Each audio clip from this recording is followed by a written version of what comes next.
So rental application forms are very much set out for a particular kind of applicant, someone who works full-time and whose information is very simple and straightforward. It would be easier or necessary for them to be in plain English so that people with a disability can understand them and be able to fill them out easier instead of asking for someone to help you.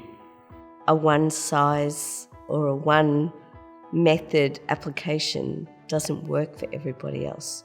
You may find a great tenant who has an intellectual disability or who is on the autism spectrum. How would you know that unless you give them a chance with how best suits them? So if you can simplify the form, make it easier for people with intellectual disability, and take into consideration that they have the same basic human rights as any person without a that hasn't got a disability that wants to go for that particular rental property. I would be trying to make sure that I have support to do the processes that I need to do and the application forms and the phone calls, and I would let the real estate agent know that, I may have a friend or someone who will be supporting me to do things or who may answer their queries if they have any, so that they're aware of that. My support worker was great for the whole application and even finding a place as well. They made the effort to go around to the places with me and have a look. And whilst we were talking with the estate agent at different times, sometimes the estate agent would direct the questions to the support worker, which was a bit annoying because I'd filled in my support worker with all the information we thought was relevant before we got there. When we did come to do the paperwork and that, it was a much simpler process. If I was just to do it on my own, there's no way I would have done it. But I think particularly because these forms are now online, there's tick boxes, and if you don't fit within the way it's set up, if your life doesn't fit in with the way it's set up, it can be a little bit difficult to get that information across. I had to apply for the one form, which you do online, which is complicated and hard to understand and complete. Because you need an online account with the vid08, and then you need to link that account to the one form and all that. So it's just hard to do, but I was lucky that the real estate I went through still did a paper trail, which was a lot more easier. What happens if I don't have a computer? I feel like I'm being discriminated against because I can't get the information. I don't know how to use a computer. Again, I feel like I'm being discriminated. I might not understand the language. Again, I'm being discriminated. All I would like is a simple, easy to read form that I could answer. And if I needed that little bit of support, then I can get it. Quite often there is a question somewhere, any other information.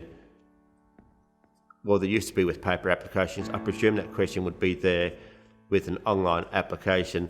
That is my spot to actually say what I want in positive ways about what I do, how I've gone about it, and show that I have a nice, calming influence and a positive impact and effect on the people around me. And a key one is demonstrating that I get on well with my neighbours. When I'm filling out rental application forms, I have to think about what my income looks like. I said previously that I received the DSP. I also work. My work is a little bit sporadic, but it is, consistently I do have enough to pay the rent, though. I've been paying rent for 10 years and not missed a payment. So I am a reliable renter. Well, I'd have to produce ID probably. I'd have to prove that I could pay my rent. That's easily done through Centrelink. I think it's called Centre Pay, where your rent is deducted before your pension even goes into your bank. So for an example, figures I can work with, $800 is what I'm getting. $600 is rent. That's already taken out. So what money goes into my bank is $200. That $200, I know that I've got light, I've got gas, I've got water, electricity. I know all of that. But if I can get the help and support to know how to put money aside for that, then I think everybody will be happy. I'm lucky in the fact that I have property in Adelaide, which bolsters my measly pension payout. So that makes me more attractive to property managers. If I didn't have the real estate in Adelaide, I really don't know if I would have been able to get this house. They ask for reference, and if you're just leaving home or that, you might not have any references. So how can you deal with that? Or the reference that you did have ages ago no longer around, so who do you go for then? So yeah, it's really hard sometimes. If you have to supply so many different things, from so many different pieces of information from different areas of your life, as somebody with a cognitive disability, it can get quite overwhelming. It's not easy for someone with a cognitive disability in regards to forms in general. And then when they're asking things where you've got to try and remember back, like they're asking for the background of your rental history, and you're going, I don't know, I lived here for so long and I don't know any more details. So not the forms and to apply for a place, I understand why they ask for that sort of thing, but there should be some concessions there, and maybe easy English, plain English versions of those forms available. It's still a lot of chasing up for evidence of, they want rental history of the past 10 years, 10 years, which sometimes is really difficult to chase up because sometimes agents have closed down or the agent has moved on. But the actual forms I do find quite easy, but forms are my forte. I'm pretty good at forms. It hasn't really been an issue for me. However, I haven't disclosed anything about my stature on those forms because there's this innate thing in me that I don't want to jeopardise that. I mean, I'm already a single woman moving into a property. I don't want to have them think, it's also a person with a disability that comes with extra baggage. So I want to be considered on the merits of my application, not on any preconceived ideas. Yeah, I think even the Office of Housing one can be more accessible, and it really surprised me when I had to fill it all out, how it wasn't really accessible, and it asked you every question in the book, all apart from maybe how many times in a day do you wipe your bum and nose, and it's just like, why do they need to know that? There's just some questions in it that, and you've got to answer because you're afraid if you leave it blank, then you might not even get on the list. Real estate agents were incredibly intimidating to me, and they didn't seem interested in giving me a property, which was really frustrating for a period of time when I had worked out that I needed to live by myself. So I was trying to find a one-bedroom flat that would work for me. And I found it really hard. And I actually didn't get anywhere. And I was lucky because I met a friend of a friend, and we went looking for houses together. And because he was male, we appeared as a couple, and we very quickly were, he took care of filling out the form, and we very quickly got a house. I would suggest even writing a letter to the landlord, just introducing yourself and put it in with your application. I did that with my last 2 properties. I wrote a letter introducing myself. Hi, I'm Lisa. I work 4 days a week for the same organisation that I've been working for 12 years. I enjoy doing yoga, gardening. I'm fit and healthy and active. I love getting out and running. And I will take care of your property as though it were my own, because having a comfortable home to invite my friends around to share a meal with is really important to me.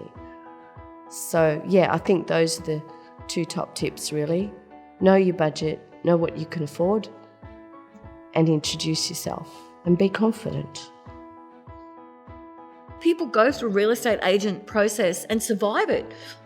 Good, I can't believe it, but it is doable. In fact, a friend has just got herself a new lease on a place, and I can't imagine the kind of courage it took to do that. I mean, I just know that if I walk into any real estate agent, hey, and even though I've got, this great, work thing and all this and money and this and this and that and the other, they're going to take one look at me and be like, you know what I mean?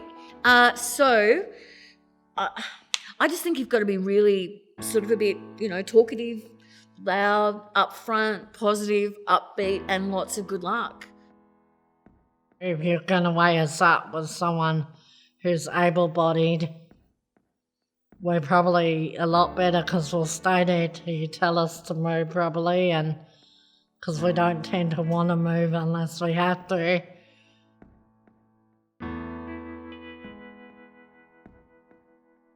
The landlord always makes the final decision on rental applications. Property managers who might meet all the applicants and may shortlist applicants, but the landlord would always choose according to whatever their mindset is. If the agent has actually met me and has taken me through the property, does the agent disclose, this woman is short-statured, for example, or this person has a disability, this person used a walking stick, for example? Because I haven't often met my actual landlords. I've only known the agent. If you own your own house and you're renting that out, so I have to go through a real estate agent. And it's just my personal feeling, but I feel sometimes like I filled in the forms, I filled on the application, I signed everything, that's gone back to you. You find out that I've got a disability, or you find out that I've got a pension. This person's going to be no good. They're not going to pay the rent. So I'm not even considered. I'd like to see an open playing field where if you're renting your house, that I am part of somebody wanting to do that. Come and talk to me about how am I going to pay the rent? How am I going to make sure it's paid? The Centrelink has got some direct debit. So before I see my full pension, the rent component goes out and goes into your account. So that's one way that you can make sure that I'm getting the rent. Landlords and real estate agents look at applications, they look to see who's full-time employed. I think heterosexual couples often get preference. I think that's seen as stability. I think, people with children, maybe not very young children, they might be seen as, young children might draw on the walls or whatever, but I think having older children might be seen as stability from the perspective of a landlord. I think, couples, again, two full incomes, so 2 full-time working people might have an advantage when it comes to the application process. I think they'd be looking within a certain age range as well as preferable. I think people who are younger are seen as less reliable. People who are a lot older might be seen as not able to take care of the place. So there might be some discrimination against retirees as well as sort of uni students. It might be viewed as more of a risk.